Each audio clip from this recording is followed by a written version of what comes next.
మన తొలి వెలుగు ప్రేక్షకులందరికీ నమస్తే. చూడురే, పెద్దలు ఏ సామెత చెప్పినా కానీ తప్పైతే చెప్పలేదులా.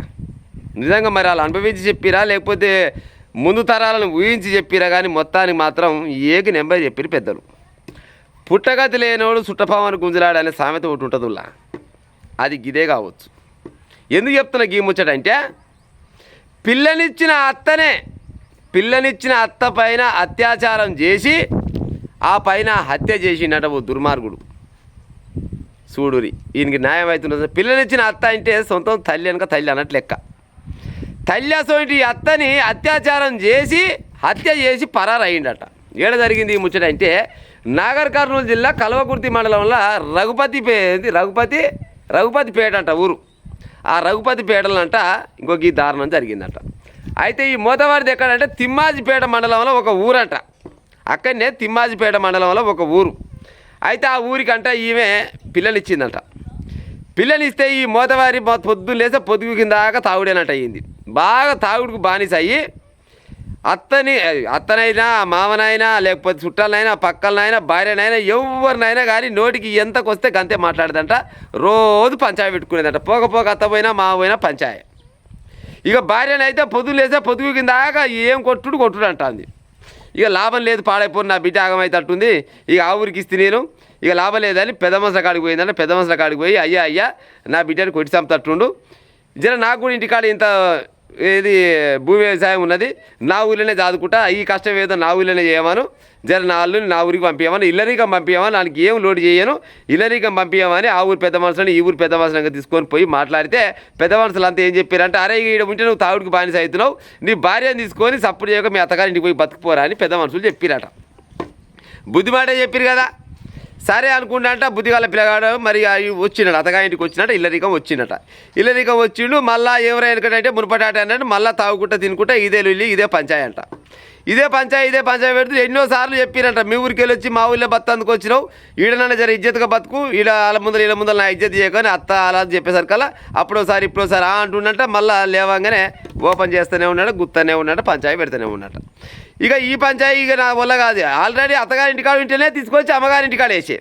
ఇక లాభం లేదనుకొని భార్య ఏం చేసిందంట, ఈ అమ్మగారింటికాడికి వెళ్ళి ఇక బంధువులు ఇంటికాడికి పోయిందట. చుట్టపక్కల ఇంటికాడికి పోయి 4 రోజులు అట్లా పోయాను వస్తే ఈయన కాబట్టి కొట్టి చంపుతట్టుండు. ఆడ ఉండనియపాయ, నా తల్లిగారింటికి వస్తే ఈడ ఉండనియపాయ, అత్తగారి ఇల్లు బాగలేదా నాకు తల్లిగారి ఇల్లు బాగలేదా అనుకొని చుట్టాల ఇంటికి పోయిందట. చుట్టాల ఇంటికి పోగానే ఈ మోతవారు అక్కడక్కడ పోయిందట. మళ్ళీ పొద్దుగా మళ్ళీ కవిష్కర్ తాగినట. మళ్ళీ కవిష్కర్ తాగి మళ్ళీ ఇంటికి వచ్చిందట. మళ్ళీ ఇంటికి వచ్చి ఏమైనా పిల్లం ఎక్కడ అంటే, నీ బాధ భరించలేక చుట్టాల ఇంటికి పోయింది అయ్యా, సపరేక బుక్కడి తిని సపరేక కూర్చోని అత్త చెప్పిందట. బుక్కడి బువ్వ పెట్టిందట. బుక్కడి బువ్వ పెట్టినాక ఇక చీకటి అయింది. చీకటి కాగానే ఈయన పానం మరి కళ్ళు రెమ్ము అన్నట్టునే పాడైపోను. అటు ఇటు చూసిందంట. అత్త ఒకటే ఉందంట ఇంట్లో. అత్త ఒకటే ఉంటే అత్త మీద దొరికిందట. అత్త పైన అత్యాచారం చేసిందట. అత్త పైన అత్యాచారం చేసి అక్కడితో ఆగకుండా అత్తని హత్య చేసిందట. మరి కొట్టి చంపిండా, ఉరివేటి చంపిండా, ఎట్లా చంపిండా కానీ మొత్తానికి అయితే అత్యాచారం చేసి హత్య చేసిండని ఇచ్చిండు. ఎట్లా ఇచ్చిండో గట్టినే చెప్పాలి, మనం లేనిపోని కూడా చెప్పొద్దు. అత్త పైన అత్యాచారం చేసి ఆ పైన హత్య చేసి పరారైందట.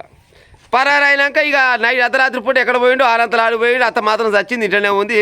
పొద్దుగల లేస్తారు కదా, లేవాలి కదా, అందరు లేచినట్టు ఆమె లేవాలన్నా, లేస్తలేదంట. ఆ చుట్టుపక్కల ఉండారే పలానా ఆమె లేస్తలేదు, ఏం కావచ్చు ఇంట్లో ఆడవు పడతలేడు, మున్న బిడ్డనేమో చుట్టాలింటికి పోయా, మరి ముసలి ఇంకా లేస్తలేకపోయా అనుకొని పోయి ఇంటికి పోయి దర్వాజా కొట్టాను. దర్వాజా కొట్టగానే లోపడానికి గొయ్యం పెట్టి లేదంటే ఏం లేదంటే దాన్ని మరి దర్వాజా తీసుకున్నదంట. చూస్తారా కల్లా అత్త ఇప్పుడు చచ్చిపోయిందంట.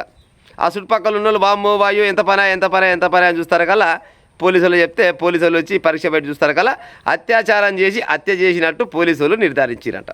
మరి డాక్టర్ సర్టిఫికేట్ ఇచ్చిండు. ఎట్లా మొత్తానికి అయితే ఇక అల్లుని గురించి గాలిస్తున్నట్ట. గిస ఓంటి అల్లుడు ఓనికన్నా ఉంటుండి వచ్చిన అల్లులా సిగ్గి శరం లజ్జ ఏమి లేకుండా చీనికి. ఈడు ఆయమన్నోడైతే పిల్లమెందుకు వెళ్ళిపోవు, అసలు ఈడు ఆయమన్న పిల్లగాడైతే ఈనిటి కాడనే ఉండాలి. ఈనిటి కాడ ఉండకనే ఏదో బత్తడుగా నా అల్లుడు కదా, నా బిడ్డ నా అల్లుడు బత్తడుగా అని ఇల్లరికం తీసుకొచ్చిన పాపానికి ఏకంగా అత్త పైన అత్యాచారం చేసి హత్య చేసిపోయిందంటే గిసపోయింటి లుచ్చలు భూమి మీద ఏమెక్కర గుట్టొచ్చుల్లా ఏమంటారు కదా, తినకాడ పక్క సాపాలు కాలుస్తాడు అంటే గిసోంటోడే. తిన్న కాడిని ఆడి అక్కడిక్కడ ఓడాడు ఏడైతే తింటామో ఆయన అగ్గిపుల్ల ముట్టించిపోతాడు. ఇంకో గిసోంటి లుచ్చలు గసోంటి పని చేస్తారు. అత్త నీ గసోంటి పని చేస్తానికి ఎట్టడానికి మనసు రావచ్చు. అత్త అంటే తల్లి వెనక తల్లి అన్నట్లు లెక్క. గసోంటి తల్లి పైన అత్యాచారం చేసి హత్య చేసి పరారైనట. పోలీసు వాళ్ళు గాలిస్తారంట. ఇవాళ కాకుండా ఇంకా 4 రోజులకు ఆయన దొరుకుతాడు. ఆయన మైలపోలు మాత్రం తీసేది తీసుకుపోయి లోపల వేసేదే. గిసవంటి ఆలోచన ఉండే వాళ్ళ దుర్మార్గులు ఉంటే జర మానుకునే ఉపాయం చేయరి. అత్త అంటే తల్లి వెనక తల్లి అన్నట్లు లెక్క ఇక ఉంటా మరి.